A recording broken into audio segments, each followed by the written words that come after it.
welcome to the channel, and in today's video I'm sharing how I failed to close a profitable position and how it affected my mindset and what we can all learn from it, and especially if you're trying to pass those trading platform challenges. So let me tell you what went and happened to me yesterday. I was in GJ Shorts and the setup was going very well, it was solid. But as we was coming towards certain areas like this daily fair value gap, previous day low, and coming close to my TP, price decided basically to reverse on me, and instead of taking profits, I ended up just watching the gains disappear. Now, really and truly, I'll post the video up as well so you can see the receipts, so I'm not just talking crap, you know what I mean?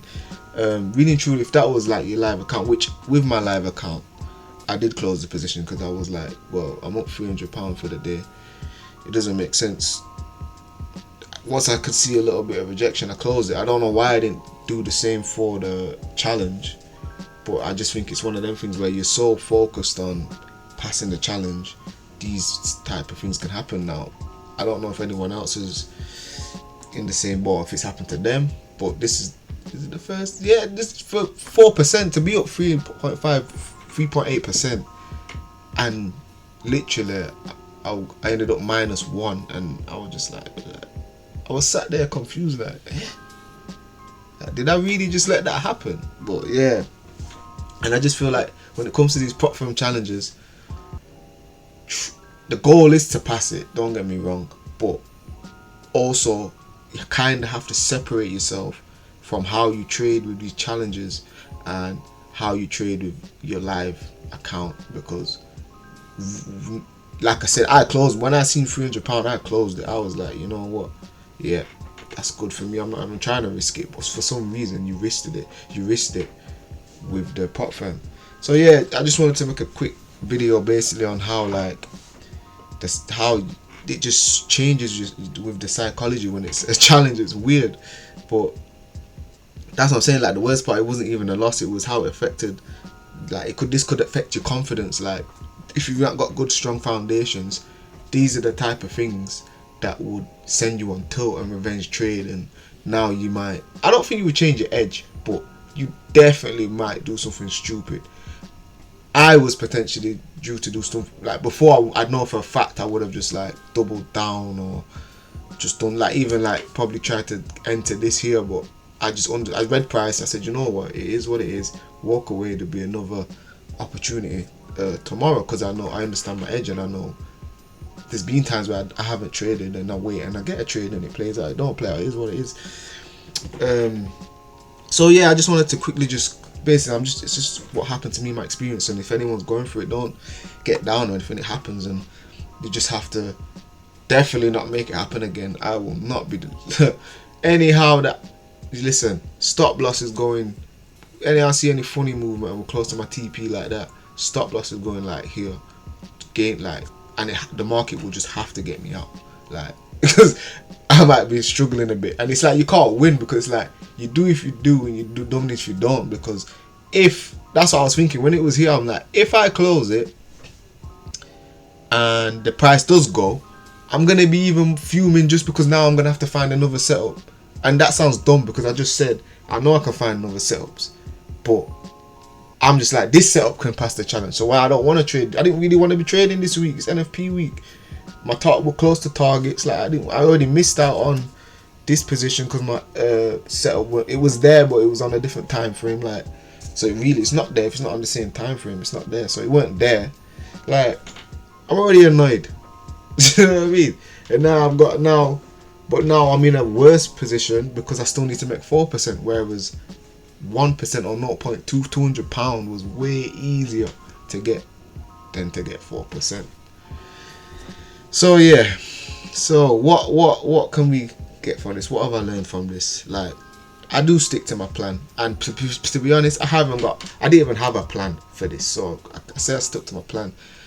I didn't really stick to my plan because I didn't have a plan for this scenario. So, like, yeah, when obviously in a sense, it was stupid for me not to question this area, this daily low, because I know these are type of areas that price can reverse from. As you can see now, we're at this daily high, potentially we could shift and push lower again, and I'm hoping that can happen, because then it's easy plays down to this target here, this volume imbalance. But anyway,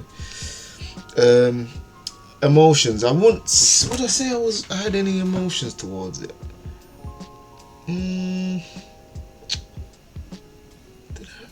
Not in the after it stopped me out. Yeah, definitely. But not really. Not really. I just feel like a bit of greed was there. But is it really greed though? Because I closed the live account. I closed it. But yeah, I just think it's one of them things you have to go through. You have to learn from it, and I'm not trying to make this happen again. And I just thought I'll show you that experience, share that experience with you. Yeah, so that's what happened to me yesterday, and it cost me a winning trade. Like, I would like to say, like, if you're trying to pass a trading challenge, remember, it's not just about stress, but like have your mindset, but have a plan for these sort of scenarios. And if you've had a similar experience, share it in the comments. You know what I mean? And just let's learn from each other. And don't forget to like and subscribe if you be through this pain that I'm missing. But you know what I mean? Like, I was so close, but it's alright. I'll get it again. In fact, let me get into. We're not even finished yet. I said, like, don't go anywhere. Keep watching. Bitcoin. I learned something again. Was it the same day? Or was it yesterday? Sorry. So yeah, yesterday. I'm looking at price. So that might have been Tuesday, to be fair. Yeah, that was Tuesday. So it went Wednesday. Sorry, my bad. Wednesday.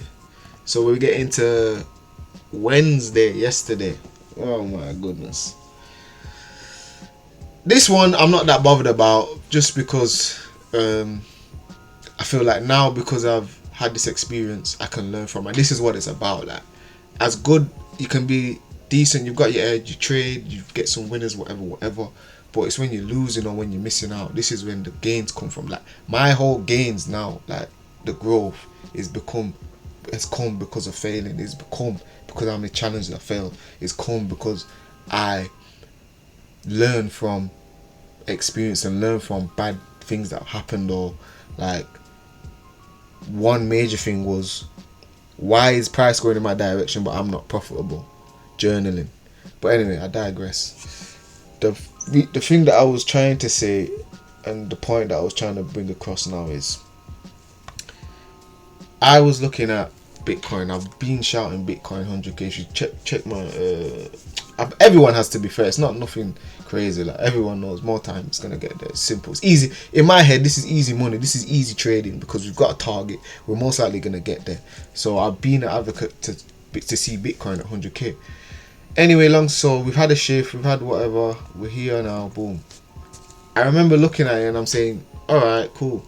Remember, I'm trying to pass these challenges. So this is even affecting me again, because I'm trying to pass this challenge. I'm saying I don't want no 1.99. Like I know it's gonna go there. That's how confident I am. Like, I don't want it. Like, it's not worth it. Does that make sense? 2%. Why would you not take the trade? Anyway, so what I learned is, this, my setup's there. And in future, I am not going to just be like, because the risk to reward is rubbish. Yes, I'm not going to just disregard that setup. What I should have done is this. This is what I realized today when I was looking at it. I'm saying, like, look what you missed out on. Anyway, I realized you should be saying, well, if I don't want to, basically, I don't want to be involved in this position when the entry's here. So guess what? What is it? I should have just checked. What is it if it comes into this 50%? Sorry, what if it comes into this 50% area with a decent stop? And now my target, the 100k, now it makes sense, because now I passed my challenge, whatever. I'm 500, 400 pound up on my live account, depending on how much I risked, and it would have been happy days. But instead, I just said, oh, I'm not, I can't be bothered. Can't bother, but it's not worth it. Like, because if I was to lose, to me, it doesn't make sense to risk. Like, if I get a one good trade basically now, I've passed and I can go on to the next phase. Whereas for me to just risk it for 2% right now, it didn't make sense. Whatever, cool, whatever reasons. But the whole point of what I'm trying to say is, maybe it's just me that does this, but I seen that it was 1 to 2, and I was like, nah, I'm not involved. So what I'm gonna do now is basically check what it is when price comes into the 50% of the area, even not even 50%, just where does this trade make sense for me. So it could have even been here, 1 to 3. Obviously at this point in time I was trying to gain 1 to, so anyway, he didn't even have to be 50%. It just could have been, where does this trade make sense? If this is the area zone that you want to be trading in, where does this trade make sense? It could have been all the way down here, could have been there, could have been here, could have been anywhere. Where does it make sense? And in this point it was the 50%, whatever, and obviously the gains would have been better. So that's what so 2 things that I've learned this week. 1, don't let that happen again. Close my position if I see any sort of rejection, and even if not, I don't get the full gain of it, at least get something out of it. Don't risk and not gain. That's stupid. It is what it is. It is what it is. And then obviously the second one is obviously don't disregard setups. Just when you see the setup, have a point of, where does this setup make sense for me? Where do I need to get in for it to make sense? And then at that point, at least then, if it does go without you, you're not gonna be that fussed, because you wasn't really. It sounds mad anyway to not to want to but in this point, it didn't make sense to me. Whatever, cool. But yeah, so like I said, if you've had the similar experiences, share it in the comments below, and let's learn from each other. And don't forget to like and subscribe if I connect with you, and especially it's even call me stupid if you want. Like I think I need that, you know what I mean? But yeah, peace and love, man. Bless.